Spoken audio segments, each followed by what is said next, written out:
아이고, 숨이 왜 이렇게 답답하지? 서울 강동구 74세 이종훈 어르신은 새벽 2시 TV를 보다가 갑자기 가슴 한가운데가 돌덩이처럼 눌리는 걸 느꼈습니다. 숨이 가빠지고 손끝이 시리며 식은땀이 등줄기를 타고 흘렀습니다. 그 순간 머릿속에 스친 생각은 하나였습니다. 나 여기서 혼자 죽는 건가? 안녕하세요. 저는 82세 심장내과 전문의 김영환입니다. 지난 50년 동안 수많은 환자들의 심장을 지켜왔습니다. 그 세월 동안 가장 안타까웠던 순간은 혼자 계시다 심장마비로 쓰러진 채 발견된 환자들이었습니다. 많은 분들이 심장마비는 갑자기 쓰러지고 끝나는 거라고 생각합니다. 하지만 그것은 절반만 맞는 이야기입니다. 심장마비의 상당수는 증상이 시작된 뒤 10분 이상, 어떤 경우엔 1시간 가까이 생명을 지킬 기회가 남아 있습니다. 문제는 대부분 그 시간을 허비한다는 겁니다. 좀 쉬면 낫겠지 하며 기다리다 돌이킬 수 없는 상태가 되어버립니다. 여러분, 만약 지금 이 순간 가슴이 조여오고 숨이 막힌다면 어떻게 하시겠습니까? 그대로 참으실 건가요? 그 선택이 생사를 갈라놓습니다. 오늘 이 영상을 끝까지 보시면 혼자 있을 때 갑자기 심장마비가 와도 살아남을 수 있는 단계별 대처법을 몸에 새기실 수 있습니다. 복잡한 장비도 필요 없고 의학 지식이 없어도 됩니다. 순서대로만 따라 하시면 됩니다. 마지막에는 구조대가 현장에서 바로 확인할 수 있도록 하는 황금 설정 방법까지 알려드릴 겁니다. 시작하기 전에 이 영상이 누군가의 생명을 구할 수도 있다고 생각되신다면 지금 바로 좋아요와 구독을 눌러주세요. 여러분의 한 번의 클릭이 당신 자신과 가족, 이웃의 목숨을 지킬 수도 있습니다. 자, 준비되셨나요? 지금부터 여러분의 생명을 살릴 이야기를 시작합니다. 여러분, 심장마비는 생각보다 훨씬 다양한 모습으로 찾아옵니다. 가슴을 누르는 듯한 통증만 심장마비 신호라고 생각하신다면 절반은 놓치고 계신 겁니다. 흉통은 가장 흔한 신호입니다. 마치 돌덩이가 가슴에 올라앉아 숨이 막히는 느낌, 누군가 가슴을 쥐어짜는 듯한 고통이 대표적입니다. 어떤 분들은 코끼리가 올라앉은 것 같다라고 표현하시기도 합니다. 이 통증은 보통 10분 이상 이어지고 왼쪽 팔이나 어깨, 턱, 목까지 뻗어나가기도 하지요. 하지만 여기서 중요한 사실 하나, 모든 심장마비가 이런 전형적 통증으로만 시작되지 않습니다. 특히 여성분들과 당뇨 환자분들은 전혀 다른 신호로 시작되는 경우가 많습니다. 갑자기 온몸에서 식은땀이 흘러내립니다. 속이 울렁거려 구토가 나올 것 같고 숨이 차서 아무리 깊게 들이마셔도 시원하지 않습니다. 이유 없이 피로가 몰려와 앉아 있기조차 힘들고 눈앞이 핑 도는 어지럼증이 나타나기도 합니다. 이런 순간을 대수롭지 않게 넘기면 바로 그때가 죽음으로 가는 지름길이 됩니다. 그럼 어떻게 해야 할까요? 서울 도봉구에 사는 72세 김성재 어르신은 저녁 뉴스를 보던 중 등줄기에 식은땀이 비 오듯 흐르기 시작했습니다. 처음엔 더운 날씨 탓이라 생각했지만 곧 가슴이 묵직해지고 왼쪽 팔이 저려왔습니다. 순간 이건 아니다 싶어 바로 하던 일을 멈추고 의자에 앉았습니다. 아내가 곧바로 119에 신고했고 불과 7분 만에 구급차가 도착했습니다. 구급대가 도착했을 때 김 어르신은 의식이 또렷했고 병원에서 혈관 시술을 제때 받아 큰 후유증 없이 회복했습니다. 김 어르신을 살린 건 시술이 아니라 그 첫 판단이었습니다. 몸이 보내는 신호를 알아차리고 즉시 움직이지 않고 앉아 구급차를 기다린 행동이 심장에 더 큰 무리를 주지 않았습니다. 바로 이런 행동을 연습해 두셔야 합니다. 지금 여기서 작은 훈련을 해 보겠습니다. 눈을 감고 스스로에게 이렇게 물어보세요. 만약 지금 가슴이 답답하다면 나는 멈출 수 있는가? 이 질문 하나가 실제 위기 순간에 여러분을 살릴 수 있습니다. 그리고 이제 제가 드리는 심장마비 신호 체크리스트를 소리 내어 읽어보세요. 가슴 중앙이 돌덩이처럼 눌린다. 왼팔, 어깨, 턱으로 통증이 퍼진다. 숨이 가빠지고 식은땀이 흐른다. 이유 없이 기운이 빠지고 힘이 없다. 구역질, 어지럼증, 가슴 두근거림이 나타난다. 이 중 2가지 이상 해당된다면 조금 더 지켜보자가 아니라 즉시 7단계 대처법을 시작해야 합니다. 오늘 배우실 방법이 여러분의 생명을 지킬 수 있습니다. 여러분, 이제 첫 번째 단계입니다. 즉시 멈추기. 이 단계를 빠르게 실천하는 것만으로도 심장에 가는 부담을 크게 줄일 수 있습니다. 심장마비는 말 그대로 심장이 제 역할을 하지 못하는 위기 상황입니다. 그 순간 몸을 계속 움직이면 심장은 더 많은 피를 펌프질해야 하고 이미 막히기 시작한 혈관은 더 큰 스트레스를 받습니다. 그래서 가장 먼저 해야 할 일은 하던 일을 멈추는 것입니다. 설거지를 하고 있다면 바로 그릇을 내려놓으세요. 빨래를 널고 있었다면 집게를 손에서 놓으세요. 청소기를 돌리다가 가슴이 답답해졌다면 전원을 끄고 그 자리에 앉으세요. 운동 중이라면 즉시 멈추고 계단을 오르고 있었다면 그 자리에 주저앉으셔야 합니다. 조금만 더 하고라는 생각은 심장에 더 큰 무리를 주는 선택입니다. 서울 영등포구에 사는 70세 이규호 어르신은 아침에 방을 청소하다 갑자기 가슴이 조여왔습니다. 처음엔 그냥 쉬면 괜찮아지겠지 하고 계속 청소기를 돌렸습니다.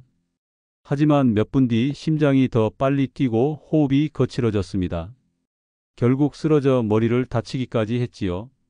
병원에 도착했을 땐 이미 심근 손상이 진행돼 있었고 회복까지 몇 달이 걸렸습니다. 이 어르신은 이렇게 말씀하셨습니다. 그때 바로 멈췄으면 이렇게 고생하지 않았을 텐데. 멈추는 순간 가장 먼저 해야 할 일은 안전한 장소를 확보하는 것입니다. 쓰러질 수 있으니 날카로운 모서리, 유리 식탁, 단단한 바닥은 피하고 부드러운 곳으로 이동하세요. 소파나 낮은 의자에 앉거나 벽에 등을 기대 앉을 수 있는 곳이 좋습니다. 침대에 눕는다면 베개나 쿠션을 받쳐 상체를 살짝 세워 심장에 무리가 가지 않게 해야 합니다. 이렇게 실제로 몸을 옮기고 자세를 잡는 행동이 바로 생명을 지키는 첫걸음입니다. 결국 이렇게 안전한 자세와 장소를 확보하는 것이 가장 중요합니다. 여러분 집안을 한번 떠올려 보세요. 지금 앉아 있거나 누울 수 있는 안전한 포인트가 어디인가요? 거실 소파? 침실 침대? 현관 근처 의자? 미리 3곳 정도 정해두고 기억해 두시면 실제 상황에서 당황하지 않고 바로 이동할 수 있습니다. 작은 실습을 하나 해보겠습니다. 지금 자리에서 실제로 일어나 거실 현관 침실을 한 바퀴 돌며 앉을 수 있는 곳을 직접 확인해 보세요. 모서리에 위험한 물건이 있으면 치우고 의자가 흔들린다면 바꿔두세요. 이 과정 자체가 훌륭한 생존 훈련입니다. 멈추는 순간이 곧 골든타임의 시작입니다. 이 단계에서 심장을 쉬게 하고 안전을 확보했다면 그 다음부터는 약 복용, 119 신고 등 다음 단계로 넘어갈 준비가 된 것입니다. 멈추고 앉아 심장을 쉬게 했다면 이제 2번째 단계입니다. 약물 복용과 응급 파우치 사용. 이 단계가 골든타임을 조금 더 확보해 줍니다. 가장 먼저 꼭 기억해야 할 것이 있습니다. 본인에게 처방된 약만 사용해야 한다는 점입니다. 남의 약은 절대 금물입니다. 잘못 복용하면 혈압이 갑자기 떨어져 쓰러질 수 있습니다. 이 경고를 명심한 뒤 이제 실제로 약을 복용해야 합니다.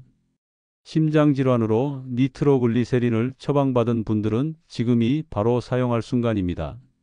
약을 꺼내며 손이 떨리더라도 침착하게 혀 밑에 일정을 올려 놓으세요. 삼키지 말고 그대로 녹이십시오. 보통 1~2분 안에 가슴이 조금 편안해지는 느낌이 듭니다. 그러나 통증이 계속되면 5분 후 2번째, 또 5분 후 3번째까지 복용할 수 있습니다. 4번째는 금지입니다. 혈압이 너무 떨어져 의식을 잃을 수 있습니다. 이 과정을 미리 알고 있으면 당황하지 않고 약을 정확한 타이밍에 쓸 수 있습니다. 실제로 이런 방식으로 위기를 넘긴 분도 있습니다. 경기도 안양시에 사는 73세 박영희 어르신은 빨래를 널다 가슴이 쥐어짜듯 아파오자 바로 멈추고 소파에 앉아 가방에서 약을 꺼냈습니다. 첫 알을 복용한 뒤에도 통증이 남아 있었지만 당황하지 않고 정확히 5분을 기다려 두 번째 약을 복용했습니다. 이후 바로 119에 신고했고 병원에서 신속히 시술을 받아 큰 후유증 없이 퇴원했습니다. 박 어르신은 이렇게 말씀하셨습니다. 예전 같았으면 겁이 나서 약을 여러 개 삼켰을 텐데 처방대로 지킨 덕분에 살았어요. 평소 아스피린을 복용하는 분이라면 이때는 씹어서 삼키는 것이 좋습니다. 아스피린은 혈전을 녹여 막힌 혈관을 뚫는 데 도움을 줍니다. 단, 알레르기나 위궤양이 있는 분은 절대 드시면 안 됩니다. 그리고 복용 사실을 반드시 구급대원에게 알리세요. 병원에서 중복 투여될 위험을 막기 위해서입니다. 여기서 꼭 준비해야 할 것이 있습니다. 바로 응급약 파우치입니다. 이 파우치 안에는 평소 드는 심장약, 아스피린, 현재 복용 중인 약 목록, 알레르기 정보, 병원 진료 카드, 긴급 연락처를 넣어두세요. 가방이나 현관 근처, 손이 가장 잘 닿는 곳에 두고 외출 시에도 반드시 챙기셔야 합니다. 이 작은 파우치 하나가 병원에서 치료를 더 빠르고 정확하게 받게 해줍니다. 실제로 구급대원들은 파우치에 적힌 약 목록과 알레르기 정보를 바로 확인해 불필요한 지연 없이 환자를 적절히 치료할 수 있습니다. 그만큼 이 준비는 생명을 지키는 열쇠입니다.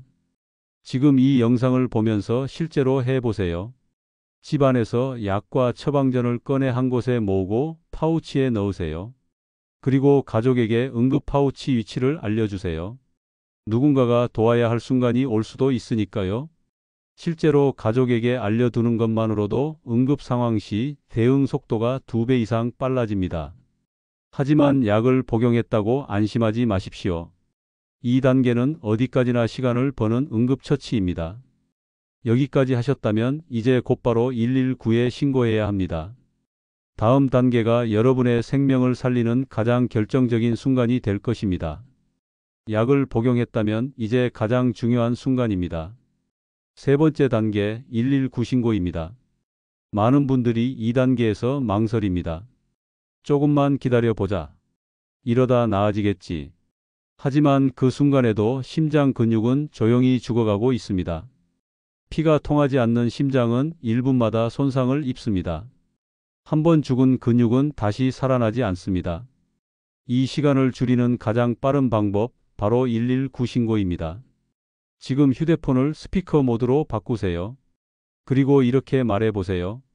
혼자 있습니다. 가슴이 아프고 숨이 차서 심장마비가 의심됩니다. 주소는 구동 번지입니다. 짧고 정확하게. 이 세 가지만 말하는 겁니다. 119 대원이 이렇게 물을 수도 있습니다. 나이는 몇 살이십니까? 73세입니다. 약 드신 거 있으세요? 니트로글리세린 일정, 혀 밑에 넣었습니다. 이 짧은 문단만으로도 구조대는 정확히 준비해서 출동합니다. 중요한 것은 전화를 끊지 않는 것입니다. 구급대는 연결 상태로 여러분의 호흡 소리를 확인합니다. 상태가 변하면 바로 추가 지시를 해줄 수 있습니다. 서울 중랑구에 사는 65세 이정수 어르신은 2단계를 놓쳤습니다. 청소 중 갑자기 가슴이 아팠지만 근육통이겠지라며 30분을 버텼습니다. 결국 병원 도착이 늦어져 심장 일부가 손상됐습니다. 이정수 어르신은 이렇게 말씀하셨습니다. 그때 바로 전화했더라면 이렇게 오래 재활치료를 받지 않았을 겁니다. 지금 이 영상을 보시는 여러분, 휴대폰을 손에 들고 따라 해보세요. 혼자 있습니다. 가슴이 아픕니다. 주소는 구동 번지입니다. 큰 소리로 2번 말해보세요. 입으로 내뱉어야 몸이 기억합니다. 배터리가 20% 이하라면 충전기에 꽂아 두세요. 신고 중 전화가 꺼지면 구급대가 다시 연락할 방법이 없습니다. 그리고 직접 운전은 절대 금지입니다. 심장마비는 언제 의식을 잃을지 모릅니다. 운전하다 실신하면 자신과 남 모두 위험해집니다. 실습 과제를 드립니다. 오늘 영상을 보고 나면 가족 한 명에게 테스트 전화를 걸어보세요. 심장마비 증상이 와서 신고하려는 상황이라고 말해보세요.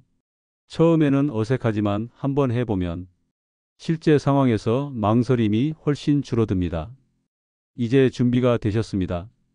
신고 버튼을 누르는 순간이 바로 생명을 살리는 첫 걸음입니다. 전화를 연결한 채로 다음 단계, 현관문을 여는 준비를 하러 가겠습니다. 119에 신고를 마쳤다면 이제 바로 해야 할 일, 현관문을 여는 것입니다.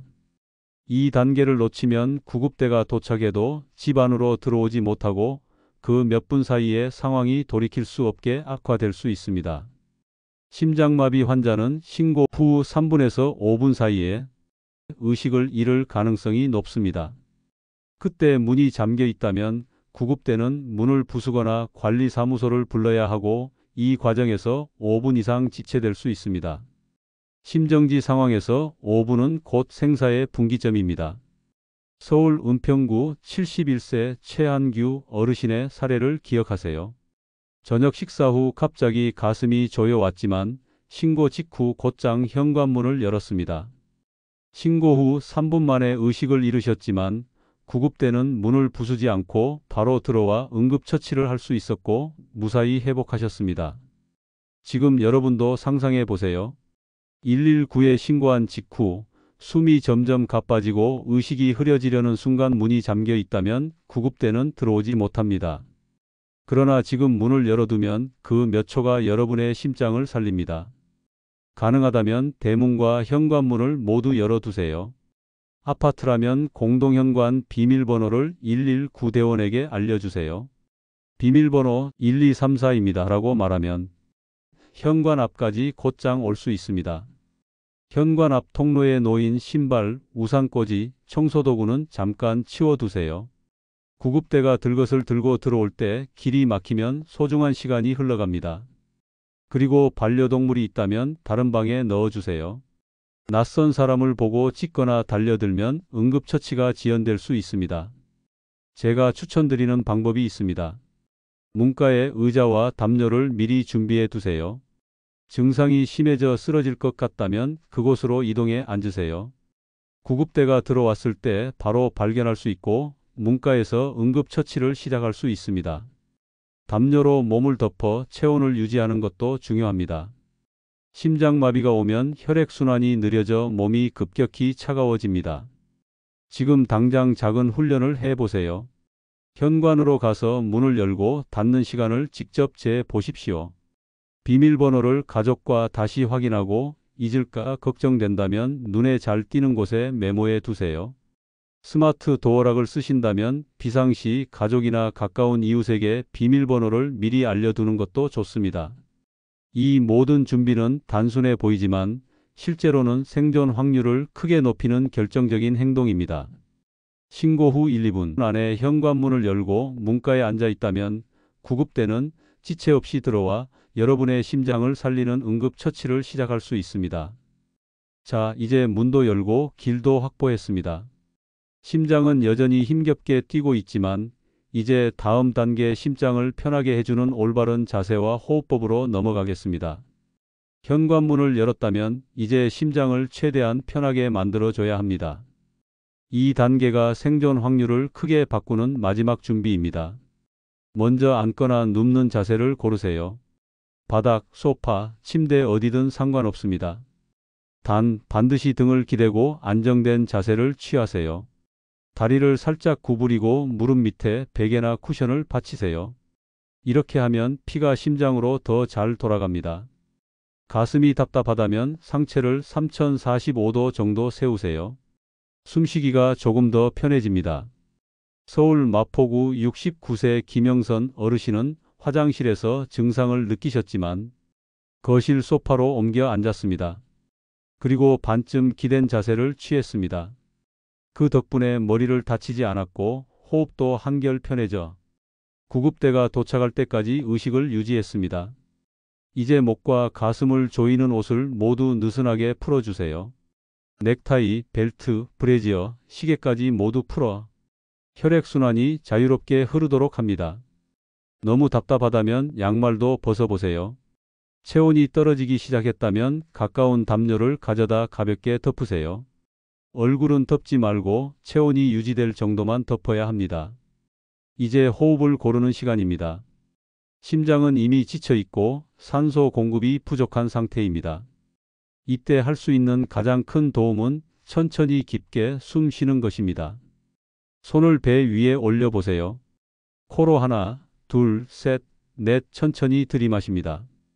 그리고 입으로 하나, 둘, 셋, 넷, 다섯, 여섯 길게 내쉽니다. 지금 저와 함께 5번 반복해 보세요. 실제로 소리 내어 세어야 합니다. 숨이 들어오고 나가는 소리를 스스로 들으면서 마음을 가라앉히세요. 가슴이 조금 덜 조이는 느낌, 심장이 한 박자 느려지는 느낌이 들 겁니다. 이 호흡은 단순히 기분을 안정시키는 것이 아닙니다. 실제로 심박수를 떨어뜨려 심장의 부담을 줄이고 혈압을 안정시킵니다.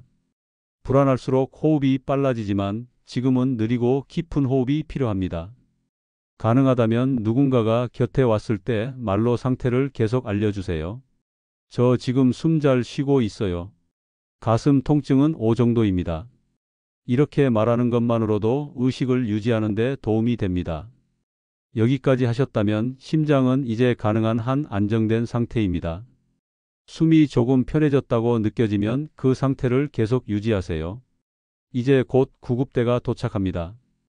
다음 단계에서는 혼자 있는 상황이라면 반드시 가족이나 이웃에게 연락해 혹시 있을지도 모르는 갑작스러운 상황에 대비하도록 하겠습니다. 호흡이 조금 안정되었다면 이제 누군가에게 알릴 시간입니다. 혼자 있는 상태에서 의식을 잃으면 아무도 모른 채 시간이 흘러갈 수 있습니다. 누군가가 곁에 있는 것만으로도 생존 확률은 크게 올라갑니다.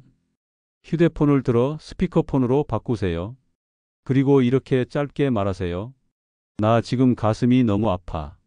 119 신고했고 구급차 기다리는 중이야. 빨리 와줘. 더 길게 말할 필요 없습니다. 지금은 체력을 아껴야 하니까요. 가족이 멀리 있어 당장 올 수 없다면 이웃에게 연락하세요.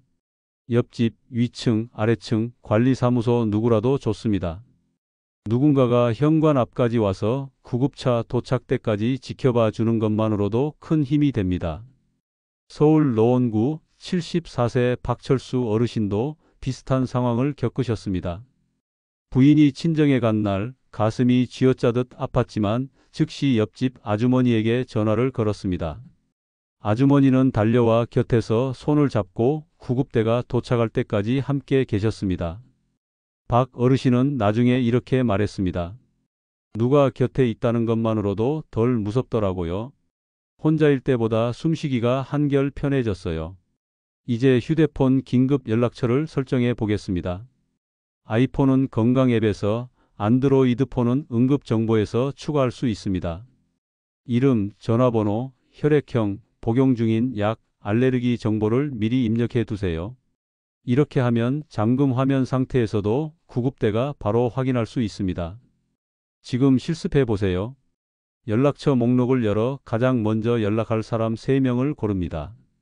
이름 옆에 표시를 해 두거나 긴급이라는 단어를 추가하세요. 그리고 가족에게 이렇게 알려주세요. 내가 응급 상황이 오면 당신이 제일 먼저 연락받을 사람이야. 이 말 한마디가 가족도 준비 태세를 갖추게 합니다. 한 가지 주의할 점. 너무 많은 사람에게 연락하지 마세요. 2~3명이면 충분합니다. 통화는 짧게 끝내고 다시 호흡에 집중하세요. 체력을 최대한 아껴야 합니다. 이제 여러분 곁에는 누군가가 오고 있습니다. 조금 안도감이 들겠지만 방심하지 마세요. 이제 남은 단계는 호흡 유지와 의식 붙잡기입니다. 이 마지막 단계가 구급대가 도착할 때까지 여러분의 심장을 지켜줄 것입니다. 이제 마지막 단계입니다. 호흡을 유지하고 의식을 붙잡는 것. 구급대가 오는 동안 이 단계를 얼마나 잘 하느냐가 생사를 가릅니다. 지금 심장은 지쳐 있습니다. 온몸은 산소가 부족합니다.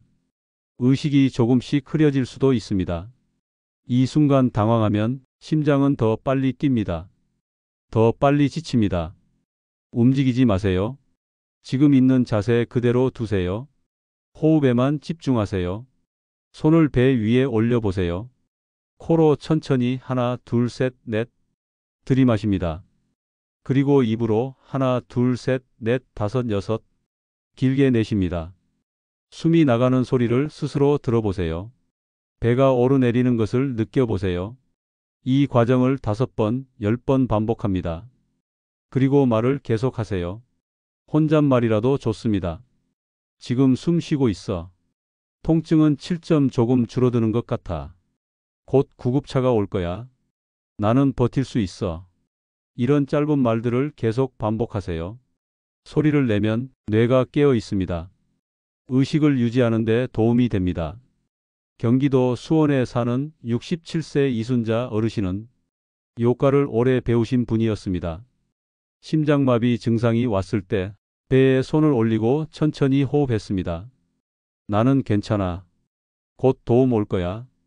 계속 중얼거렸습니다. 구급차가 도착했을 때 이순자 어르신은 의식이 또렷했습니다. 맥박도 안정돼 있었습니다. 응급실 의사도 이렇게 말했습니다. 호흡을 잘 유지해서 뇌 손상을 막았다. 그리고 반드시 기억하세요. 기침을 억지로 하지 마세요. 혈압이 급격히 변해 오히려 위험할 수 있습니다. 물이나 음식을 먹지 마세요. 의식을 잃으면 기도로 넘어가 질식할 수 있습니다. 걸어 다니거나 주변을 정리하지 마세요. 쓰러져 다칠 수 있습니다. 체온이 떨어지지 않도록 담요를 덮으세요. 손발이 너무 차가우면 발목 쪽을 가볍게 주물러 주세요. 세게 마사지하면 안 됩니다. 이제 여러분이 할 일은 단 하나. 끝까지 버티는 것입니다. 호흡을 유지하고 상태를 말하고 구급대가 올 때까지 의식을 지키는 것. 구급대가 도착하면 지금까지 했던 모든 것, 약을 몇 정 먹었는지, 통증이 언제 시작됐는지, 현재 숨이 어떤지 차근차근 말해주세요. 이 정보들이 심장을 살리는데 결정적인 역할을 합니다. 드디어 구급대가 도착했습니다. 이제 여러분은 마지막까지 해야 할 말을 해야 합니다. 구급대원이 들어오면 먼저 이렇게 말하세요. 통증은 시분에 시작됐습니다. 니트로글리세린 이정 혀 밑에 넣었고 아스피린도 복용했습니다. 현재 통증은 5점 정도입니다. 짧고 명확하게 시간, 약, 상태 이 3가지만 말하면 됩니다. 구급대원이 묻는 질문에 차근차근 대답하세요. 복용 중인 약은 혈압약, 콜레스테롤 약, 아스피린입니다. 알레르기 있으세요? 없습니다. 이 대화를 실제로 연습해 보세요. 지금 입으로 소리 내어 말해 보세요. 이런 연습만으로도 실제 상황에서 입이 먼저 반응합니다. 약 파우치와 처방전이 있다면 구급대원에게 건네세요. 긴급 연락처도 함께 알려주면 가족에게 빠르게 연락할 수 있습니다. 이송할 때는 절대 혼자 걸어가려 하지 마세요. 심장은 여전히 불안정합니다. 구급대가 준비한 들것에 누워 이동하세요. 가능하다면 상체를 약간 세운 상태로 요청하세요. 이렇게 하면 심장 부담이 줄고 호흡이 편해집니다. 서울 강서구 72세 장성규 어르신도 이 과정을 잘 지켰습니다. 구급차 안에서 통증 시작 시각, 약 복용 횟수를 정확히 알려준 덕분에 병원에 도착하자마자 바로 시술을 받을 수 있었고 심장 근육 손상을 최소화했습니다. 병원에 도착하면 보호자나 가족에게 지금까지의 상황을 차근차근 전달하세요. 통증 시작은 시분, 니트로글리세린 정, 신고는 시분. 이 기록은 응급실에서 매우 중요한 자료가 됩니다. 보호자는 환자 손을 잡고 이렇게 말해주세요. 잘 버티셨어요. 이제 의료진이 치료 시작합니다. 안심하세요. 이 한마디로 환자의 심장이 조금 더 안정됩니다. 심장이 안정되면 치료 성공률도 올라갑니다. 혹시 건강검진 기록이나 이전 심장 시술 기록이 있다면 의료진에게 보여주세요. 혈압, 혈당, 심전도 자료는 치료 방향을 빠르게 결정하는 데 큰 도움이 됩니다. 마지막으로 오늘 경험한 시간을 기록해 두세요. 통증 시작, 119 신고, 구급차 도착, 병원 도착 시각까지 적어두면 다음 진료 때 큰 도움이 됩니다. 여기까지가 구급대 도착 후 여러분이 할 수 있는 최선의 대처입니다. 이제 치료는 의료진이 이어받습니다. 여러분은 몸을 편안히 하고 회복에 집중하면 됩니다. 다음 단계는 병원 치료 후 회복과 재발 예방입니다. 희망을 가지세요. 오늘 여러분이 보여준 준비와 침착함은 이미 생명을 구했습니다. 병원 치료를 무사히 마치고 집으로 돌아왔습니다. 창문 너머로 햇살이 들어오고 심장이 조금씩 안정되는 것이 느껴집니다. 이제부터가 진짜 시작입니다. 이 시기에 몸을 어떻게 돌보느냐에 따라 앞으로의 삶이 달라집니다. 먼저 약물 관리입니다. 약은 목숨줄입니다. 증상이 좋아졌다고 멈추면 다시 혈관이 막히거나 심장에 부담을 줄 수 있습니다. 약통을 눈에 잘 보이는 곳에 두고 휴대폰 알람을 맞추세요. 가족에게도 오늘부터 내가 약을 제 시간에 먹는지 확인해 줘라고 부탁하세요. 둘째, 식습관입니다. 기름지고 짠 음식은 심장에 큰 부담입니다. 소금을 줄이고 채소와 생선, 통곡물 위주의 식단을 유지하세요. 가공식품과 인스턴트 음식은 줄이고 하루 물 1.5리터 이상 충분히 드세요. 술과 담배는 반드시 끊으셔야 합니다. 심장은 작은 습관의 차이에도 민감하게 반응합니다. 셋째, 운동 습관입니다. 퇴원 직후에는 무리하지 말고 의사가 허락한 걷기부터 시작하세요. 하루 2030분, 대화가 가능할 정도로 가볍게 걷는 산책이 좋습니다. 무거운 물건을 드는 일, 갑작스러운 격한 운동은 최소 3개월 이상 피하세요. 넷째, 정기검진입니다. 심장병은 재발 가능성이 높습니다. 퇴원 후 13개월 내에 재검진을 받고 이후 6개월 1년에 한 번 정기적으로 검사하세요. 혈압혈당 콜레스테롤 수치를 기록해 두면 변화를 쉽게 확인할 수 있습니다. 다섯째, 스트레스 관리입니다. 화가 나면 맥박이 빨라지고 혈압이 오릅니다.